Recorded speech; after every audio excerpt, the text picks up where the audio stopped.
एक बात से केवल बच जाओ, वैष्णव अपराध से। कई बार चर्चा हुई इस श्लोक में, बस एक बात से कह रहे हैं, राधा माधव पाद पंकज रजहा प्रेमोन्मादे तत्प्रिय क्रीड़ा कानन वासिषु स्थरचर प्राणिष्वपि द्रोहिषु प्रद्वेषं परमापराध महो त्यक्त्वैतरैरप्यधैर् युक्तोऽप्यामरणान्त लब्धवस्थितिर् वृंदावने स्यात् कृति। आहा, ये अहो आहा, ये शब्द आश्चर्य में है। कह रहे कि राधा माधव पाद पंकज रजा प्रेमोन्मादे तत्प्रिय। आप जिस रज में बैठे हैं ये प्रिया प्रीतम की पावन चरण रज है, ये गोपियों के आंसुओं से भींगी हुई रज है, ये प्रेमियों के आनंद अश्रु विरह अश्रुओं से भींगी हुई रज है। लाखों असंख्यों प्रेमी हो गए हैं ऐसे अद्भुत अद्भुत, जिनकी जैसी वृत्ति प्रकट होती वैसे प्रिया प्रीतम लीला करते, ऐसे समर्थ महापुरुषों की चरण रज में, प्रिया प्रीतम की चरण रज में, ऐसे परम पावन आंसुओं से भींगी हुई भूमि में आप बैठे हुए हैं, आप आए हुए हैं, जो वृंदावन धाम आए हैं, प्रियाजू की कृपा से आए हैं। कहने राधा माधव पाद पंकज रजा प्रेमोन्मादे तत्प्रिय। केवल वास कर रहे हो, अब आगे का कार्य वृंदावन करेगा, रसिकों का संग देगा, रसमयी रस रीति उपासना मिलेगी, आपको प्रेमोन्माद तक धाम पहुंचा देगा। पर तत्प्रिय क्रीड़ा कानन वासिषु, जो प्रिया प्रीतम की इस रास विलास भूमि में वास कर रहे हैं वो बहुत प्रियजन हैं। स्थिर चर प्राणिस्वपि द्रोहिषु, चाहे वो चल हो या अचल हो, बस इनके अपराध से बच जाओ। प्रद्वेषम परमापराध महो त्यक्त्वेतरैरप्यधैर्। यदि तुम इस वैष्णव धाम में वैष्णव अपराध, एक अपराध से बच गए, इस महापराध से यदि बच गए, तो तुमसे कैसे भी यहां पाप हो गए हों, यदि आमरण वृंदावन का वास स्वीकार कर लिए हो, तो तुम्हें प्रिया प्रीतम की पक्की प्राप्ति होगी। कह रहे हैं युक्तोप्यामरणांत लब्धवसितिर् वृंदावने स्यात् कृति। प्रद्वेषम परमापराध महो त्यक्त्वे तरैरप्यधै, और बहुत से पाप हो जाए, कोई तुम्हें नहीं रोक पाएगा प्रिया प्रीतम से मिलने के लिए। ये धाम अपने प्रताप पर आमरण, यही सदगुरुदेव भगवान ने बताया था। जब प्रारंभ में काशी से आए हुए महाराज जी से जब जुड़े तो एक भय लगा, क्योंकि पुरियों की महिमा, धाम की महिमा, महाराज जी यहां तो रज की वंदना की जाती है, जो रज शिव शनकादि की याचत सो रज शीश चढ़ाऊं। अब इस रज में लघु शंका का त्याग करते हैं, मल का त्याग करते हैं, क्योंकि यहीं रहते हैं, और शरीर के द्वारा कोई ना कोई त्रुटि भी हो सकती, जो आप पाप कहा जा सकता है धाम में, तो कैसे उसका मोचन होता है? क्योंकि हमने सुना है कि अन्यत्र कहीं पाप बन जाए तो तीर्थ अवगाहन से, गंगा यमुना आदि के अवगाहन से पाप नष्ट हो जाते हैं। अगर गंगा यमुना तीर्थों में पाप बन जाए तो संगम तीर्थराज प्रयाग, वो तीर्थराज है, वहां अवगाहन करने से पाप नष्ट हो जाते हैं। यदि तीर्थराज प्रयाग में पाप बन जाए तो पुरियों में, जैसे द्वारिका है, काशी है, अवधपुरी है, ऐसे सप्तपुरियां जो है, अगर वहां अपराध बन जाए तो ब्रज 84 कोश महामहिम। अगर कहीं ब्रज 84 कोश में आपसे कोई पाप बन जाए तो मुकुट मणि, ब्रज मुकुट है और वृंदावन मुकुट मणि है, वृंदावन की रजका से। गिरिराज जी के परिकर के ब्रजवासी जन अभी वर्षों के लग आए थे, तो उन्होंने कहा बाबा गिरिराज जी में रहूं, पर जब वृंदावन आऊं तो कुछ विशेष ऐसा क्यों लगे? हम कहा लाडली लाल नौ किशोर की राजधानी वृंदावन है, जय जय वृंदावन राजधानी, जहां विराजत मोहन राजा श्री राधा श्री रानी, जय जय वृंदावन राजधानी। से सदा सनातन इक रस जोरी, महिमा निगम न जानी। ये सनातन जोरी है, ये अवतार जोरी नहीं है कि अवतार लिया और अंतर ध्यान, ये सनातन जोरी है। सीधा वृंदावन में यदि पाप बन जाए तो कैसे उससे मुक्त हुआ जा सकता है? क्योंकि शरीर है, कभी कोई त्रुटि हो जाए, कोई पाप बन जाए। तो सदगुरुदेव भगवान के वचन, उसी से हिम्मत बन गई। अखंड वृंदावन वास का जो सौभाग्य मिला वो इसी से, नहीं तो एक डर लग रहा था ऐसे महामहिम धाम का अपराध बन गया तो वो बढ़ता चला जाता है। कैसे? तो गुरुदेव भगवान ने कहा यदि आजीवन वृंदावन वास का नियम ले ले और उससे कोई अपराध बन जाता है तो धाम उसको मानता ही नहीं। बस एक अपराध से बच जाए, वैष्णव अपराध। ये सदगुरुदेव के वचन, श्रीपाद प्रबोधानंद जी महाराज। राधा माधव पाद पंकज रजा प्रेमोन्मादेत। आप वृंदावन की रज में बैठे हैं, रज का सेवन कर रहे हैं, वास कर रहे हैं, आपको प्रेमोन्माद तक पहुंचा देगा। कैसे? रसिकों का संग कराएगा, रस रीति की उपासना मिलेगी, प्रिया प्रीतम को आकर्षित करके आपकी तरफ दृष्टि, ये धाम करवाएगा। पर तत्प्रिय क्रीड़ा कानन वासिसु, प्रिया प्रीतम के प्रिय केली कुंज में, ये संपूर्ण वृंदावन प्रिया प्रीतम का केली कुंज है। कहीं रास केली, कहीं विलास केली, विविध केलियों से युक्त कुंज निकुंजों में हमारे प्रिया प्रीतम विहरण करते हैं, विहार करते हैं। इसमें जो वास करने वाले हैं, प्राणिस्वपि द्रोहिषु प्रद्वेषम परमापराध महो। यदि वृंदावन के अखंड वासी का आप अपराध कर दिए तो महापराधो महो।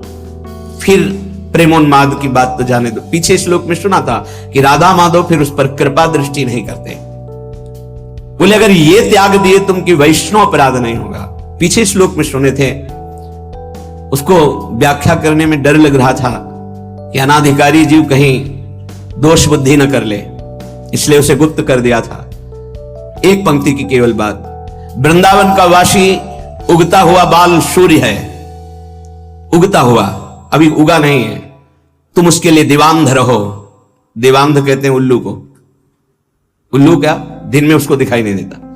दीवांध रहो अर्थात उसमें यदि कोई दोष दिखाई दे रहा है, आंख हटा लो। अब वो दोष रहेगा नहीं, क्योंकि राधा माधव की राजधानी में रह रहा है, उनकी कृपा दृष्टि पड़ेगी, वो प्रेम से पूर्ण हो जाएगा। पर आप यदि दोष दर्शन करेंगे तो आपका हृदय अपराध से युक्त होने के कारण फिर धाम में टिकना मुश्किल हो जाएगा, परमार्थ में टिकना मुश्किल हो जाएगा, भजन मार्ग छूट जाएगा। अगर एक अपराध से बचा लो अपने आप को,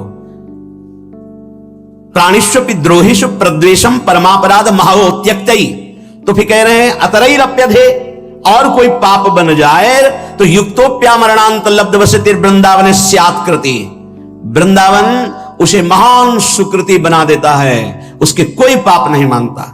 इसी की टीका जो संस्कृत में की तो ध्रुवदास जी कहते हैं, वृंदावन ही प्रभाव सुनु अपनो ही गुण देत, जैसे बालक मलिन को मातु गोद भर लेत। यदि कोई आजीवन वृंदावन वास स्वीकार करता है और बड़ा गलतियां करता है तो भी वृंदावन जैसे मल भरे बालक को मां दौड़कर गोद में ले लेती है, ऐसे वृंदावन स्वीकार। एक बात केवल, वैष्णव अपराध न बनने पावे, ये बस अंदर रखिए।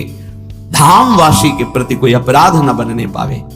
न लोक वेदो धृत मार्ग भेदई राविस्य संक्लिश्यति रे विमूढ़ा, हठेन सर्व परिहृत्य वृंदा वनांतरे पर्ण कुटीम कुरुध्वम।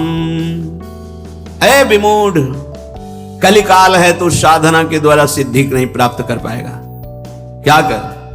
ना लोक की सुन, ना वेद की सुन, और वृंदावन का आश्रय ले, वृंदावन का वास स्वीकार कर और रसिकों का संग कर। बहुत दुख पा लिया, अब दुख पाने का समय नहीं, महासुख में निमग्न हो जा। क्या कर? हठ पूर्वक सर्वस्व छोड़कर वृंदावन में अगर नहीं कुछ हो पा रहा तो फूस की झोपड़ी रख करके भजन कर और परम पद को प्राप्त कर। कह रे हठेन सर्व परिहृत्य वृंदावनांतरे पर्ण कुटीम कुरुध्वम।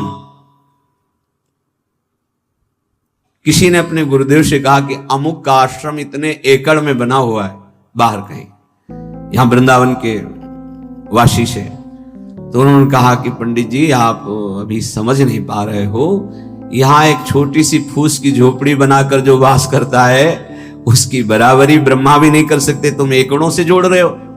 धाम है धाम। तो यहां जो वास कर रहा है वो प्रियालाल का कृपा पात्र है।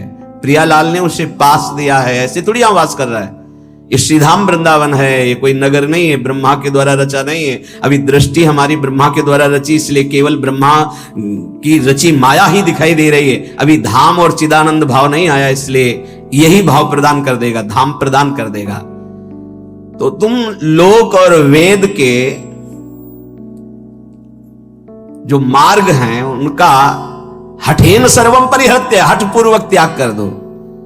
और वृंदावनांतरे पर्णकुटीम कुरुद्ध, जैसे बने वैसे वृंदावन का आश्रय ले लो, वास कर लो। बहुत ये लाभ की बात है।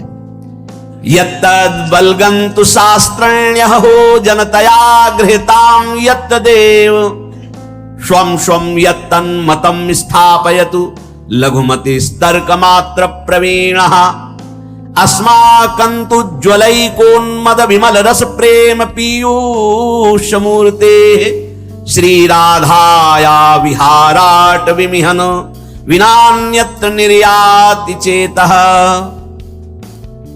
अगर तुम बहुत शास्त्र पढ़ोगे तो बहुत से मार्गों का वर्णन शास्त्रों में किया गया है, किन किन मार्गों में चलोगे। इसलिए मेरी बात मान लो, ये शास्त्र समुदाय को प्रणाम करो। जिन लोगों की इच्छा है कि हम बहुत काल तक जीवित रहकर साधना से सिद्धि प्राप्त करेंगे, उनको ग्रहण करने दो। ये जो अल्प बुद्धि वाले हैं ये तर्क करते रहते हैं, इनकी पूर्ण बुद्धि नहीं है, इसलिए इनकी बातें मत सुनो। वो अपने मत का सिद्धांत तुम्हारी बुद्धि में स्थापन करने की चेष्टा करेंगे, बचो इनसे। मेरी उन्माद भरी बात सुन लो। खुद स्वीकार कर रहे हैं कि ये जो मैं बात कर रहा हूं प्रेमोन्माद में कर रहा हूं।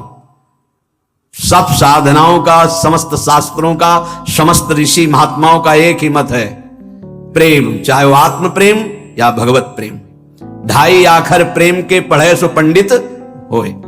श्रीपाद कह रहे हैं, बहुत अद्भुत विद्वान और महान प्रेमी है, कि मैं ऐसी साधारण भाषा नहीं बोल रहा हूं, प्रेमोन्माद में बोल रहा हूं।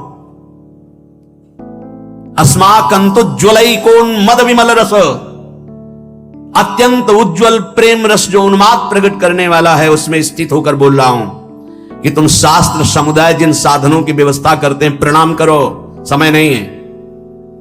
लोगों की जिनकी बहुत भटकने की इच्छा है उनको भटकने दो। ये जो तर्क करते हैं, क्या है वृंदावन में, बोले अल्पज्ञ हैं, इनकी बात मत सुनो। वो अपने मत का सिद्धांत तुम्हारे दिमाग में बैठा लेंगे, तुम्हें नहीं सुनना है। मेरी उन्मद विमल रसमय प्रेम पीयूष वाणी को सुनो, अमृतमयी श्री राधा माधव यहां विराजमान है। देख रहे हैं श्रीपाद, ये वृंदावन धाम परम करुणामय है। इसी जन्म में मंगल हो जाएगा, इसी जन्म में भगवत प्राप्ति हो जाएगी। आश्रय ले लो वृंदावन का, और राधा राधा राधा रसमयी श्री स्वामिनी जी के चरणों की आश्रय वृत्ति रस में डुबो ही देगी, मान लो। कल बहुत अच्छा लगा, एक संत भगवान पधारे, गौड़ेश्वर संप्रदाय के 108 मंदिर का निर्माण का सब बहुत बड़ा उनका, और उसके वो अधिकारी हैं तो ऐसा। तो उनका सबसे सार बात जो मुझे रुलाती है, प्रेम विह्वल कर देती है, वो है आपके द्वारा जो राधा नाम दिया गया है। मैं ऐसे प्रभावित होने वाला नहीं हूं, पर जब हमने देखा कि मेरे श्री कृष्ण राधा राधा रट रहे हैं और बाबा वही कह रहे हैं, बिक गया, बस बिक गया राधा एकदम। ये बात इस बात से ले कि इस बात से कि श्री कृष्ण जब कृपा करते हैं तभी राधा नाम में प्रीति होती है। लाल रंगीलो गाइए, हमारा सिद्धांत है रसवाणी का, लाल रंगीलो गाइए ताते प्रीति रंगीली पाइए। सब शास्त्रों का सार, आगम निगम पुराण अगोचर सहज माधुरी रूप निधि, बड़े वो कृपा पात्र हैं महापुरुष, जिनको हम महापुरुष कहते हैं, जिनको राधा नाम में अनन्य आसक्ति हो गई है। श्री कृष्ण तो पीछे पीछे डोलेंगे, आप कहोगे ऐसा कैसे, राधा राधा जपो, आपको खुद अनुभव में आने लगेगा, खुद अनुभव में आने लगे। ये इस समय वो अमृत आप पी रहे हैं जो राधा राधा बोल रहे हैं, जो वृंदावन की भूमि के सिवा अन्यत्र ये कहीं नहीं प्रकट होता है। ध्यान रखना, कोई कहीं भी प्राप्त करे तो वृंदावन का ही कोई रजकण का सेवी वहीं से राधा राधा मिलेगा, अन्यत्र नहीं। अन्यत्र है तो यहीं से है। यहां की वायु में राधा राधा, यहां के पत्ते पत्ते में राधा राधा है। और श्री जी की सेवा के लिए भी 42 लीला में आप सुन रहे थे कि हे प्रियाजू मेरी एक विनय सुन लो, हा हा हा हा खाऊं। अर्थात यदि आप विनय मानोगी तो ही मुझे वो प्राप्त हो सकता है, ना कर दोगी तो मेरे जो मनोवांछा है वो अधूरी रह जाएगी, मेरे में सामर्थ्य नहीं। क्या आप अपने सेवा में मुझे रख लो, आज मुझे सेवा प्रदान करो। ये बाहर कहीं आप पढ़ेंगे, बाहर कहीं सुनेंगे? ये महल है प्रियाजू का, और यहां जो महल की टहल में है वो सब देख रहे हैं। यहां श्रीपाद को जो रस मिला, बड़े मर्मज्ञ महापुरुष हैं, ज्ञान समुद्र काशी में वास करने वाले अद्भुत विद्वान, अद्भुत वेदांती। जब इनको ये रस मिला वृंदावन का, तब ये कह रहे हैं कि मेरी बात मान लो, यत्तद वलगंतु शास्त्रण्य हो जनतया आग्रह्यताम यत्तदेव। शास्त्र में बहुत से साधन मार्ग वर्णन किए गए, नमस्कार। जो उनको करना चाहते हैं, बहुत समय व्यतीत करना चाहते, करने दो। स्वम स्वम यत्तन मत्तम स्थापयतु, अपने अपने सब मत तुम्हारी बुद्धि में बैठालने की कोशिश करेंगे, लेकिन लघुमति तर्क मात्र प्रवीण, वो छोटी बुद्धि तर्क के द्वारा वो आपको सिद्ध करेंगे कि वृंदावन ही सब कुछ नहीं है। बात बहुत ये सूक्ष्म विषय है। अस्माकंतु ज्वलैकोन मद विमल रस प्रेम पीयूष। मैं ऐसे नहीं बोल रहा हूं, वेदातीत स्थिति में बैठ के बोल रहा हूं। वेदातीत स्थिति अवच्छिन्न अनुरागम लभते, उस प्रेम पीयूष से बात कर रहा हूं, उन्मत्त होकर के कि सब तज वृंदावन का आश्रय लेकर राधा राधा रट, देख तुझे क्या प्राप्त होता है। अब पैसा तो लगा नहीं, इसलिए इसमें कीमत समझ में नहीं आएगी। बहुत सूक्ष्म विषय है। उपनिषद में जब कोई ब्रह्म ज्ञान प्राप्त करने जाता, पढ़ के देखना उपनिषदों में, 12 वर्ष तक आश्रम की सेवा करवाई, व्रत आदि के द्वारा तप कराते हुए, छांदोग्य उपनिषद की बात कर, फिर उसमें बोल दिया तुम मन नहीं हो, चिंतन करो।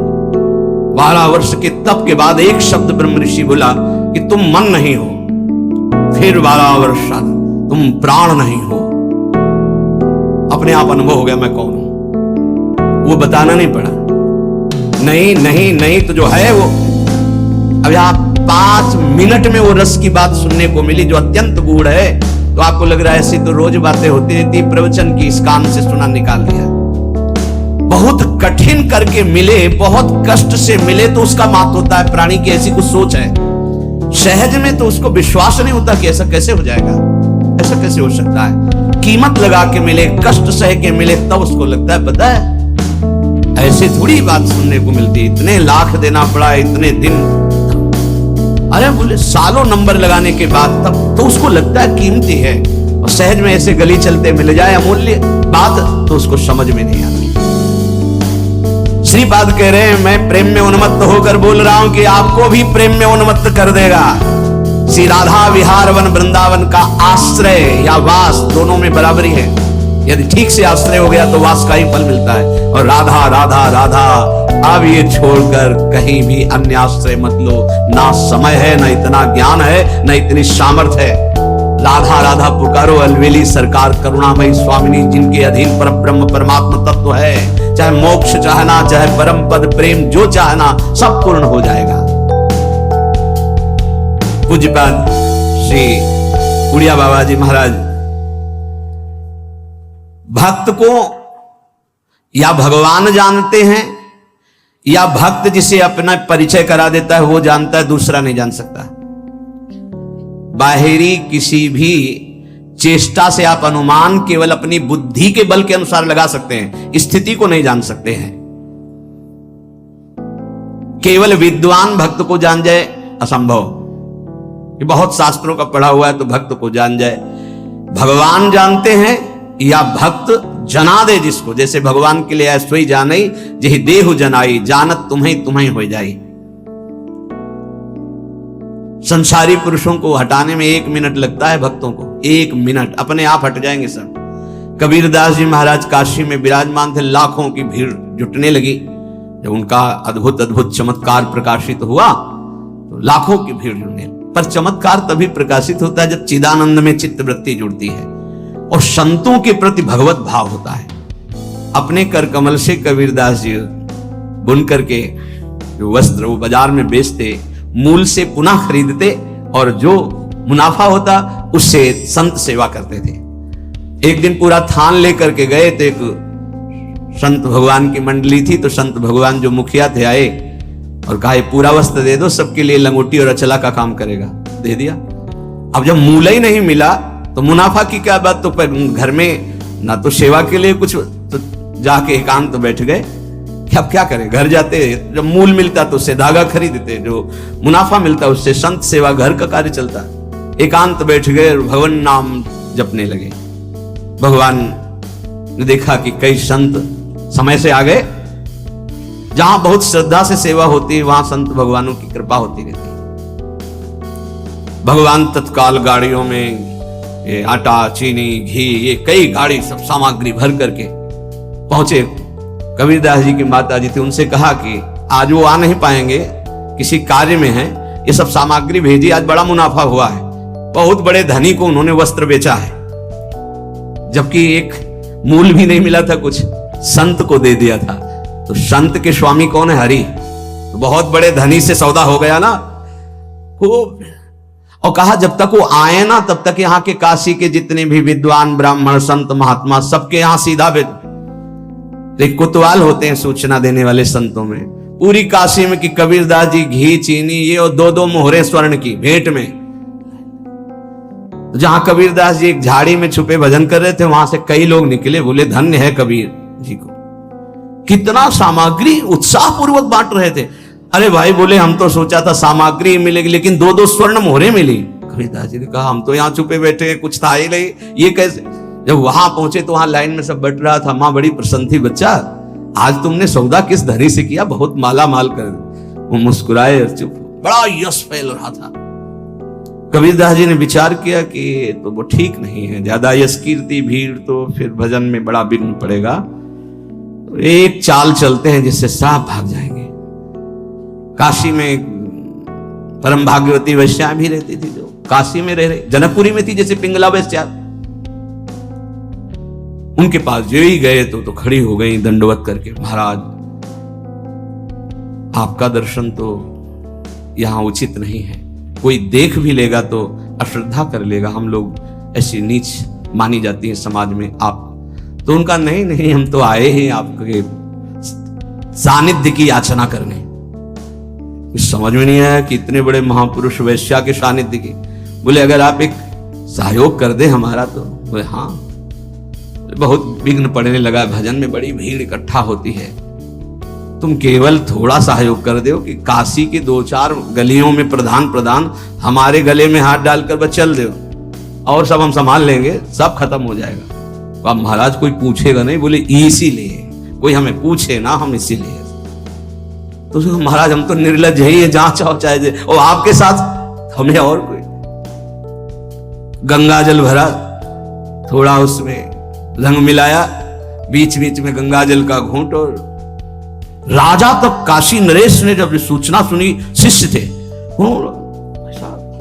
ऐसा कैसे कर सकते हैं गुरुदेव, ऐसा कैसे कर सकते हैं, लाखों की श्रद्धा का नाश हो गया, ऐसा कैसे कर सकते हैं। कोई दंडवत प्रणाम। कुछ जो भागवत जल थे वो कहते कि भाई कुछ भी हो है इनकी लीला, हमारी दृष्टि में तो जैसे कल थे वैसे ही आज है, पर प्रायः बहुतायत में अरे सब ऐसे। अब राजा को अश्रद्धा हो गई, नहीं ऐसा नहीं हो सकता, ऐसा नहीं कर सकते, बड़ा मतलब मन खिन्न था। पहुंचे हाँ कबीरदास, उतर के साष्टांग दंडवत करता था, कोई दंडवत नहीं। गुणमानी संसार, तभी तो वह कह रहे उड़िया बाबा कि भक्त को केवल भगवान जानते हैं या जना दे तो जानते हैं। थोड़ी देर खड़े रहे, कमंडर से जल लिया, बोले शांत शांत शांत। तो कहा महाराज ये क्या लीला है, अब क्या जमाना चाहते हो, हमने तो देख लिया ना आपको, बोले तुमने देखा ही नहीं, इस समय सेवा, जगन्नाथ जी की सेवा में थे, उनके वस्त्र में आग लग गई तो उसी को बुझा रहा था। उस समय घोड़े दौड़ा करके अपने गुप्तचरों को भेजा, पता लगाया तो बोले हाँ महाराज कबीरदास जी पास ही थे यहाँ, तो उन्होंने तत्काल बुझा दिया, नहीं तो शरीर शायद भस्म हो जाता। बोले वो तो हमारे पास थे वहां। बोले वो सिद्ध पुरुष हैं, भगवत प्राप्त महापुरुष हैं, आए साष्टांग दंडवत के। बोले गलती हो गई हम आपको पे। बोले आपको इसलिए मैंने अपना परिचय दिया है कि अगर राजा धर्म भ्रष्ट हो जाएगा तो ठीक नहीं है, ये तो बावरी प्रजा है। भक्त को केवल श्री भगवान जानते हैं, या भक्त जिसे परिचय करा दे तो जानते, अन्यथा जानना बड़ा मुश्किल है। भक्त परिपक्व अवस्था को वही प्राप्त होता है जो आराध्य देव, उनका भजन और गुरु चरणारविंद की पराधीनता, तीन बातें जो स्वीकार करता है वही परिपक्व सिद्धावस्था को प्राप्त हो जाता है। ध्यान दीजिए, आराध्य देव, प्रिया प्रीतम, उनका निरंतर भजन और गुरु चरणारविंद की पराधीनता, उनके आदेश के अनुसार जीवन, वो सिद्ध पुरुष हो जाता है। धीरे धीरे वृत्ति उसकी परिपक्व हो जाती है।